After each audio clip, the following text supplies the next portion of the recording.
If you look at the night as a ledger, most lines are small. A burned out bulb, a slow roll through a stop, a car nudging past the lane marker like it forgot what straight looks like. The trouble begins when those small lines try to rewrite themselves.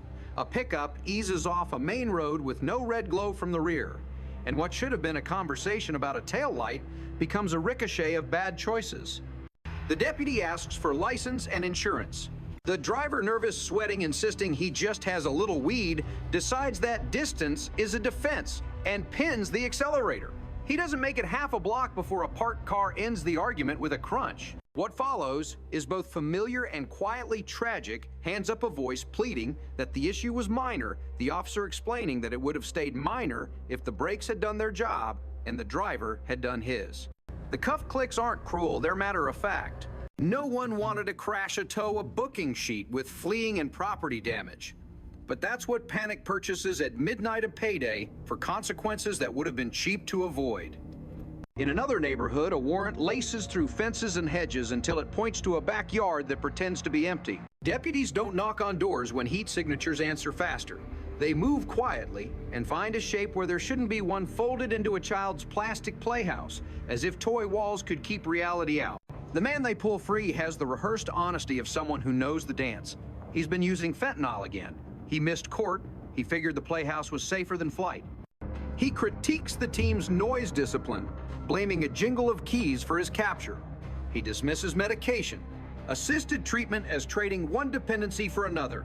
He vows to detox in a cell. The baggie with residue and the pen with the telltale smears add the parts of the story he leaves out. The deputy keeps his voice in the lane where compassion and procedure overlap, offering resources that might stick if the man's resolve ever does. The door of the cruiser shuts on a loop that has already repeated too many times. The relief here is simple. Nobody got hurt retrieving him, and the neighborhood will sleep easier, knowing the plastic castle is a toy again and not a bunker. Retail turns out to be where a different set of stories keep circling. A bright electronics store crisp aisles a clerk who spots posture as much as product. A man palms a speaker, and an accessory sells his body language as entitlement and drifts out the door a little too fast, a little too stiff. The lineup later isn't dramatic. It's confirmation that one. Officers who know him by first name from a week's worth of contact find him here the usual cloud of claims. He would have paid. He left money in a car. He's under pressure. He's a father. And keep the temperature steady. The recovered speaker turns talk into evidence. The booking turns a pattern into an opportunity for a pause. He hates the word robbery, hates what it does to the spreadsheet of his life, but the clerk who backed away when a hand sat heavy on a waistband is the reason the charge is heavier than shoplifting. Fear counts. Sometimes the camera jumps cut to a sprint. A routine traffic stop, a backseat passenger who can't do the math on risk, a run that ends in a taser's bark, and a face-first skid on rough concrete. The universe doesn't pause for regret. The reason behind the panic thuds into place a federal interest tied to stolen firearms and sporting goods burglaries. The girlfriend in the front seat toggles through pleading explanations and logistics. The officers stick with the map. The car is impounded for a warrant. A hug is allowed on the way to the cuffs. And yes, there will be a number to call about bond. But the answer may not be what anyone wants to hear. When the officer explains that the name for running is obstruct, it lands not as a lecture, but as a field guide to avoiding extra trouble next time. If there is a next time, where panic tries to rewrite small problems into big ones, patience is the counterweight. You can see it most clearly when technology and restraint work together. Detectives trace GPS pings to a storage complex in a motorcycle theft case. Air support goes up and turns a maze into a map. A tan pickup hooked to a trailer, a ramp leaning like a preposition, a second car sliding in with a driver whose lanyard looks like access. The pilots narrate clothing positions, angles. Ground units don't rush. They shape a box. When a door claps shut, it's the cue. Two teams, one for the pickup and trailer, one for the sedan, converge. Stories spill inherited furniture, a delivery. Anything that might delay the obvious. The officers skip shortcuts. Consent is refused, so a warrant is summoned. When the latch pops and the stolen bikes stare back, the argument evaporates without anyone having to raise a voice. The sky has already testified. Even without cameras in the clouds, old skills carry the night.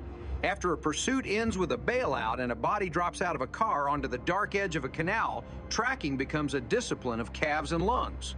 A sweatshirt and shadow shoe prints in dust a canine's nose, drawing a straight line under a bridge. Each detail adds weight until the denial can't float. The suspect says he's been sleeping there. He says coincidence is a cruel neighbor. The officer holds up a single undeniable fact. The size 1-3 Jordans captured on dash video during the fence jump are on the man's feet. Some truths are as simple as inches and laces, and they don't need an argument to stand. On a different block, a license plate reader hums through a list faster than any set of human eyes and says a plate that shouldn't be here is right here. The sedan that looks too ordinary to be interesting turns out to be exactly that, a car hiding in plain sight. The stop is slow and transparent, the questions paced to discourage improvisation. The backseat toolkit pry bar scratched fresh spring punch, eager for glass flashlight with a scarred bezel, says more than the driver's apology does. The officers don't get loud, they get thorough. The answer, "I just needed money," is a truth that explains motive but doesn't rearrange law. The tow is routine. The impound is routine. The relief in the cul-de-sac is immediate. A cluster of cars will keep their catalytic converters and untouched window edges tonight. The night isn't only about crimes, it's also about harm that doesn't ask permission to happen in public. An alley behind a 24-hour fry place, a young man who slid too far down with an opioid, a friend whose voice can't find a steady note. Narcan is a tool now as ordinary as a flashlight. One dose rescue breaths the ragged return of a body to its job confusion, blooming into anger, because mortality never feels fair when you're 20-something and still invincible in your mind. The officers ignore the anger and nudge toward decisions that keep grief off the menu. Paramedics are right abed with monitors. The friend shakes then, thanks then shakes again. Someone's mother will be angry in the same way all night and relieved in the same way in the morning. Those two feelings can live in the same house. There are domestic calls that aren't crimes so much as collisions. A father and son, one tired of worrying, the other tired of being told who he is, turn a living room into a courtroom without a judge. The officers split the room, let air in, and translate to the father that yelling turns guidance into a dare. To the son that posture writes headlines before facts can. To both that talking is cheaper than bail. No arrests, no paperwork beyond a few lines typed into a laptop. It doesn't look like much on the outside. Sometimes that's the point. Elsewhere, displacement comes with a signature. Street takeovers spin rubber into calligraphy at intersections and pull crowds like magnets. The response is patient geometry. Block the exits with unmarked units, put a lens in the sky, wait for the moment when the wrist can be folded without scattering it past porches and strollers. The chase lasts seconds, the lessons last longer. Fines and tows bite harder than most speeches. What matters most is the list of things that didn't happen. No hood folding around a child, no body thrown, no vigil. Procedure more than muscle is what keeps the ledger from bleeding. Consent versus warrant, probable cause versus hunch search incident to arrest versus fishing expedition, these aren't abstractions at 2 in the morning. They're rails that keep the train on the tracks when adrenaline tries to seize the control. You can hear it in the way a deputy narrates their hands before they reach for a waistline.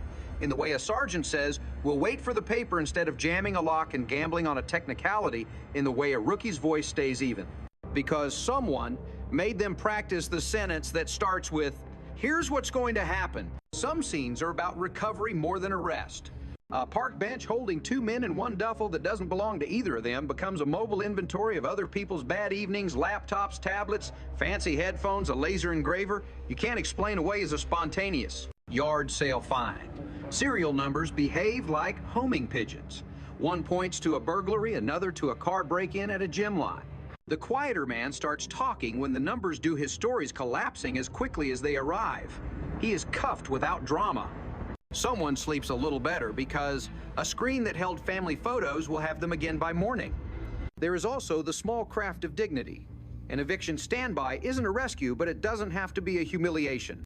The deputy who gives a family 20 minutes to pick 3 important things, who lets a mother call a sister from a couch, instead of the hallway, who notes the meter reading and keeps the tone steady, he isn't changing the outcome, he is changing how sharp the edges feel. That matters the next day when people decide how much of the system they can stand to believe in. And there is training the unglamorous muscle memory built in dead-end lots between calls. A sergeant runs a rookie through a mock stop, makes them say the lines until the lines sound like theirs, then watches as the next real stop slides into the groove the practice carved. The driver they pull over breathes easier because clear words and predictable hands shrink the unknown. Clarity is a tool too. By the time the sky lifts an inch and birds start their tiny arguments, the ledger is long. A taillight that could have been a warning became a crash and a charge. A plastic playhouse hit a relapse and a warrant. A speaker became evidence that fear in a clerk's voice is a fact. A sprint turned into a lesson about a word called obstruct.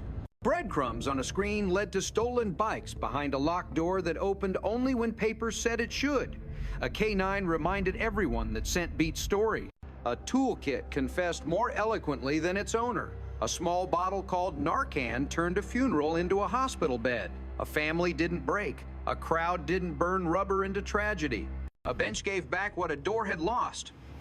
An eviction still hurt, but the bruise wasn't deepened for sport. A rookie got better. The city got through another night, not by heroics mostly, but by sequence. Secure the scene, stabilize the people, gather the facts, tell the truth.